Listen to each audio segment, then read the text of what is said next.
Hello, this is Lady Boulay, and I hope you're having a wonderful day. Thank you for your support. Thank you for subscribing to the channel.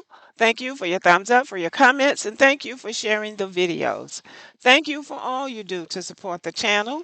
And yes, we are commanded to love one another, whether we want to or not, or whether we agree with each other or not.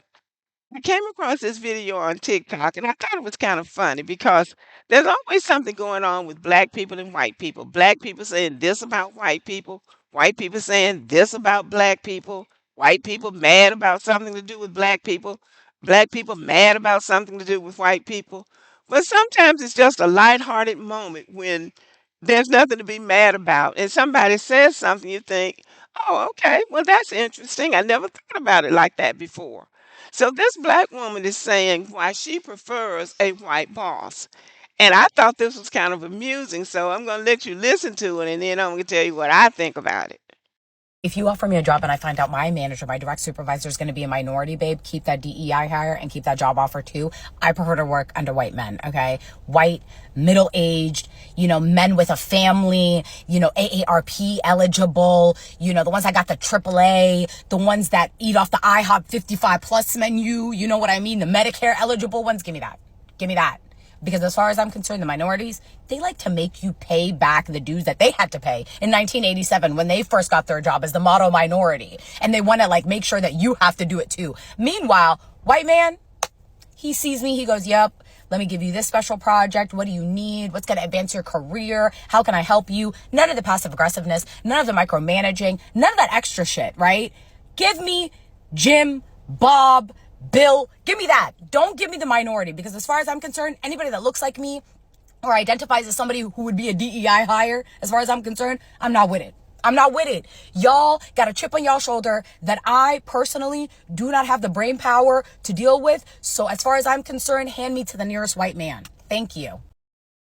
Well, I'm going to say that I actually understand what she's saying because in my own work life, I found it to be the case that middle aged white men do not sweat the small stuff.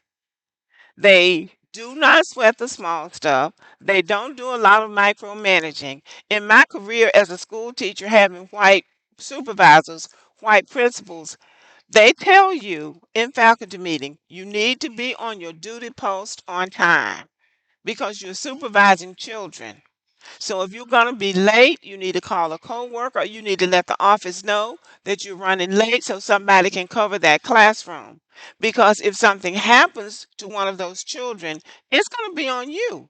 And the white man is not going to take any responsibility for something that you didn't do.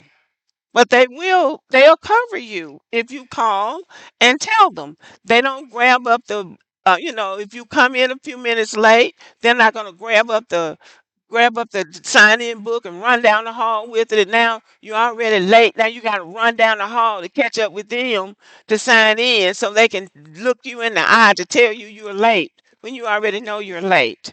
I understand what she's saying about that. Now, and we're talking about the best of the white men. We're not talking about racists. We're just talking about people who want to do a good job. Sometimes these white men come in, they've been a PE coach for 25 years, and now they are too old to be a coach, and so they make them the principal of an elementary or a middle school. They don't know the ropes. But instead of coming in trying to boss everybody around and push everybody around, the white, this is my experience, they'll come in and they will network with the teachers who've been there the longest, who know the ropes. And sometimes that would be, a black woman who might be overweight. She's a deacon's wife at the church or the preacher's wife or the choir director at the church. She's been working at the school since the school was built. She knows everything about the school. That principal will latch on to that teacher and he will believe what she says. And the thing about the black women versus a white teacher. If a man come in, the white women gonna light right in on that guy because she wants to be the chosen one. She wants to be first in line for everything, and even if it means if he's attractive enough, and some affair gonna come out of it, because nothing like white people on the job having an affair for everybody to be talking about. But the black woman is not going there for that. And that isn't to say that black women don't have affairs on jobs. They do, but most of they don't. Because black women know they'll get fired. But the white man will light in on that black woman because the black woman's not gonna put any pressure on him to be first. Black women pretty much just want to get paid. They want to get paid. They got a 4 bedroom, 2 bath house somewhere, or some kind of fancy house somewhere, and driving a big Buick or some kind of a Cadillac or something. And she's standing for something in the community. So she's not trying to mess up her situation, but she wants to keep her job. And she is reliable. She's gonna be there to work on time. She's gonna do what the principal tells her to do, and she's not gonna be bickering with the other teachers about trying to be first and trying to be the favorite. So I understand exactly what this woman is saying because I have lived that experience myself. And the thing about it is saying black people are the last hired and the first fired, but you won't be if you're competent in your work. Now, if you're living in an environment where people are just racist, then all bets are off. But you're in an environment where there's a solid number of black people in that town, black people who've been in that town since the beginning of that town, and there are networks and relationships that have developed over decades, and you get a job at that school or at that factory, you are going to be just fine. But sometimes, and it can be a black man or a black woman too, they come in, they got something to prove. So they got to show you as the black person. They're going to show everybody that they're not going to be partial to you just because you're black. And then they start trying to push you around. But if you have the white man there, he has nothing to prove. And as long as you're doing your job and as long as you're competent, your job is secure. I have known very, very few black women to be fired from a teaching job or any other job. I have known more white people to be fired or to be reassigned to other jobs than black people. Because when you go to school as a black person and you had to work for your education and you get a job, you take that job seriously. And when you are a serious person, people know that you're serious. The main thing about this middle aged white man, he has nothing to prove. He wants the school to run smoothly. He wants the factory to run smoothly. He wants the office to run smoothly.